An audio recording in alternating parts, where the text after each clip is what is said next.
Finally, today we're talking about beef quality and a hands-on class that takes producers all the way from the pasture to the plate and every step in between.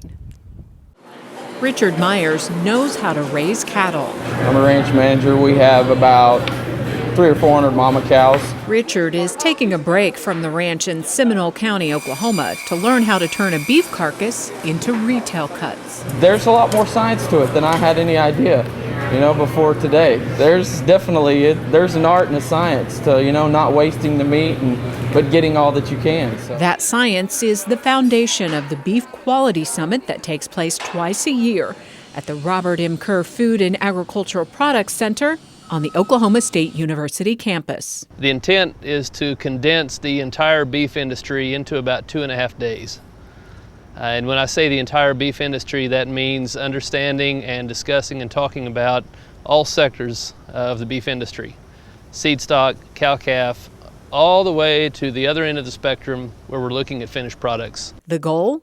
To teach producers value-added production techniques so they can raise animals worth more to the industry at the end of the line. We're able to take live animals and take them right down to the retail cut. And they can actually see value, where it's lost, where it's gained, and it's been a great educational tool. At first, specialists geared the class toward ranchers like Richard, but that's changed over the years. Since then, we've brought in restaurateurs, food service people, county extension agents, county beef groups, whatever, and we have brought them in to basically take them through the process of looking at where premiums are, where discounts are, the quality of the product, the meat yield of the product, and this has been a great educational tool for everyone concerned. As one of my board members said that's attended the event, said it was the most educational 2.5 days he's ever spent in educational seminars within the beef industry. What we think it does is it helps bridges that gap so they get to see what happens to that end product. They also get a better understanding of, okay, what happens in my on-farm practices, what am I doing on farm, and how does that ultimately impact the quality of that product.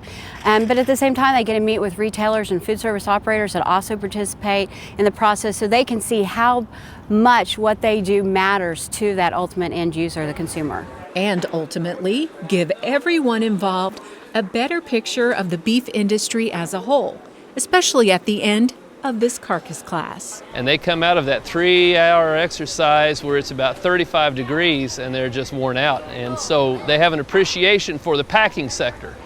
Whereas before, a lot of folks, the packing sector was vague and kind of shrouded in secrecy. Now that they can see it and participate in it, the respect for that industry and for those folks that receive their cattle, that appreciation elevates. And when you come in and look at it from another side, as far as the processor or the packer or the consumer, it opens your eyes to see it a different way. This whole process over the last decade or so has been a great change in terms of the way we produce beef in Oklahoma.